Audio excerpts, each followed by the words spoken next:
El culto a María es tan viejo como el cristianismo. Un papiro descubierto en Egipto y conocido como el papiro Rylands 470 data del siglo III y ya contiene una oración hacia María, la muy conocida "Bajo tu amparo nos acogemos". Pero es aproximadamente en el siglo V cuando en la antigua Iglesia Oriental comienza a discutirse y tomar forma una idea sobre la naturaleza incorrupta del pecado de María al momento de su concepción. En adelante se le asignó el título griego de Theotokos, es decir, Madre de Dios. El argumento era que si Jesucristo nació al mismo tiempo con una naturaleza humana y divina libre de pecado, era forzosamente necesario que la mujer que lo parió, es decir, María, también haya sido concebida sin el pecado original con el que nacemos todos los seres humanos. Comenzaba así un largo camino que terminó el 8 de diciembre de 1854, cuando el Papa Pío IX proclamó como dogma de la Iglesia Católica la Inmaculada Concepción de María, que por un privilegio único, dice el documento, fue preservada de la mancha original desde el primer instante de su concepción.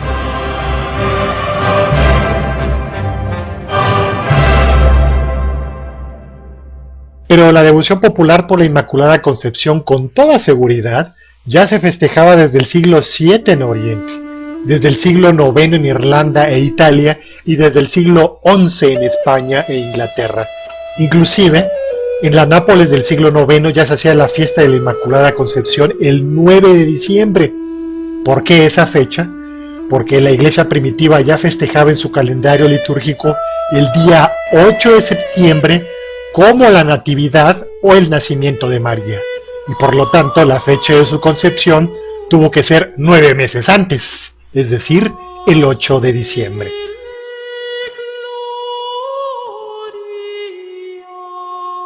Estos antiguos cristianos buscaron la forma de representar en imágenes y esculturas este nuevo concepto de la Inmaculada Concepción. En sus comienzos, los iconos bizantinos trataron de representar a Theotokos, María casi siempre de 3/4 de perfil, cargando en sus brazos a su pequeño hijo Jesús y dirigiendo su mirada al espectador que la contempla.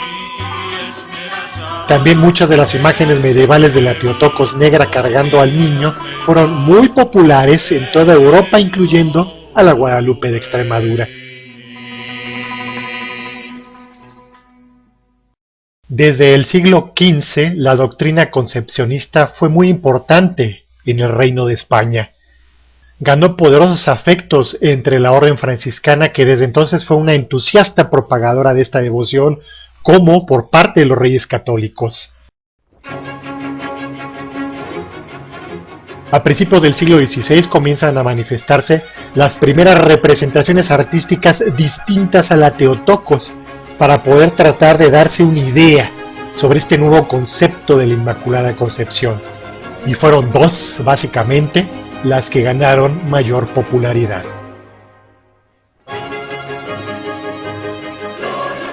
La Virgen Tota Pulcra tiene dos fuentes. Una, la de grabados alemanes del siglo XV que representan a María sin niño, de pie y de frente al espectador con las manos recogidas a la altura del pecho en posición de oración. La segunda, la utilización de versos del Cantar de los Cantares, en donde se elogia a la novia y que fueron aplicados a la Virgen por San Bernardo. El verso en cuestión dice: "Tota pulcra es amica mea, immacula non es in ti". Toda eres hermosa, amiga mía, y no hay mancha en ti. En la Tota Pulcra se incluye normalmente el sol y la luna, porque ella es electaus sol y pulcraut luna, frases que también se encuentran en el Cantar de los Cantares y que significan clara como el sol y bella como la luna. Alrededor de María se pintaban metáforas a su persona popularizadas por las letanías de la Virgen de Loreto: el sol, la luna, las estrellas del mar, el jardín cerrado, la fuente, el pozo de agua viva, el cedro del Líbano, el olivo, el lirio, la rosa, el espejo sin mancha, la torre de David y muchas otras más.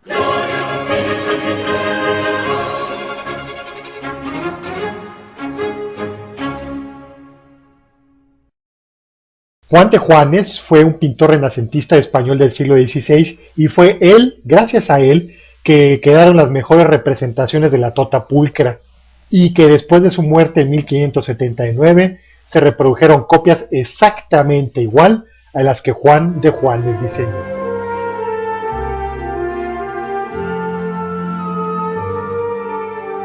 La Virgen del Apocalipsis se basa en las visiones que tuvo el evangelista Juan en su destierro en la isla de Patmos y descritas en el libro del Apocalipsis. Y allí apareció una maravilla en el cielo, una mujer vestida con el sol y la luna a sus pies, y sobre su cabeza una corona de 12 estrellas. Muy pronto se identificó a esta mujer con María. La luna nunca se representa llena sino creciente, simbolizando de esta manera la castidad, y otras versiones dicen que se refiere a San Juan Bautista. Las representaciones de la tota pulcra, la Virgen del Apocalipsis y la Theotokos produjeron mezclas de toda índole. Se terminó por representar a María con los rasgos apocalípticos, pero de ahí en adelante, las iconografías de las advocaciones marianas, la Inmaculada Concepción, la Asunción a los cielos y su coronación, terminaron por mezclar en parte todos los símbolos que hasta entonces existían con relación a María.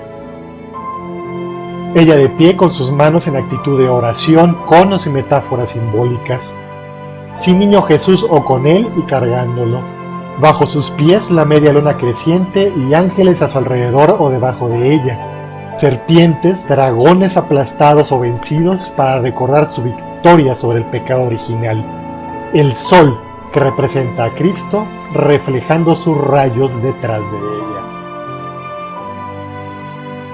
Su cabeza coronada y o rodeada de 12 estrellas que simbolizan las 12 tribus de Israel o los 12 apóstoles. Sus vestidos de color blanco y azul, símbolos de pureza y sabiduría. La cinta que rodea su vientre, su embarazo del Hijo de Dios.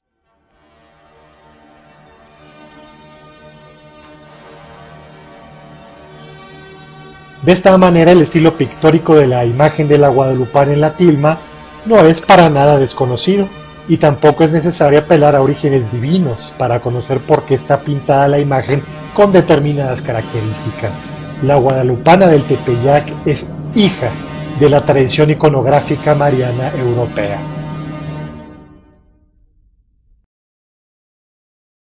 Lo cierto es que la Guadalupana es una clásica María apocalíptica, con la media luna y los rayos solares a su espalda.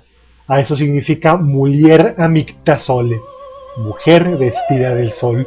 Y definitivamente no es una tota pulcra, pues no tiene los símbolos característicos metafóricos a su alrededor. En todo lo demás se puede prestar a interpretaciones. ¿La Guadalupana es una virgen de la Inmaculada Concepción? Podría ser. Normalmente ha sido la teoría más aceptada, aunque carece de la clásica serpiente a sus pies y de las 12 estrellas en su cabeza. La Virgen Guadalupana puede ser una Asunción, una Virgen de la Asunción o coronada. También es factible.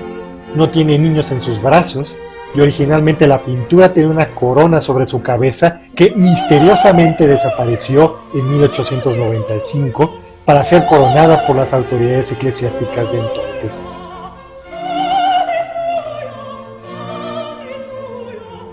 ¿Es pues la Guadalupana una simple representación de la Madre de Dios? También, pues como se ha dicho, ya era muy común pintar a una María sin advocación particular en estilo apocalíptico.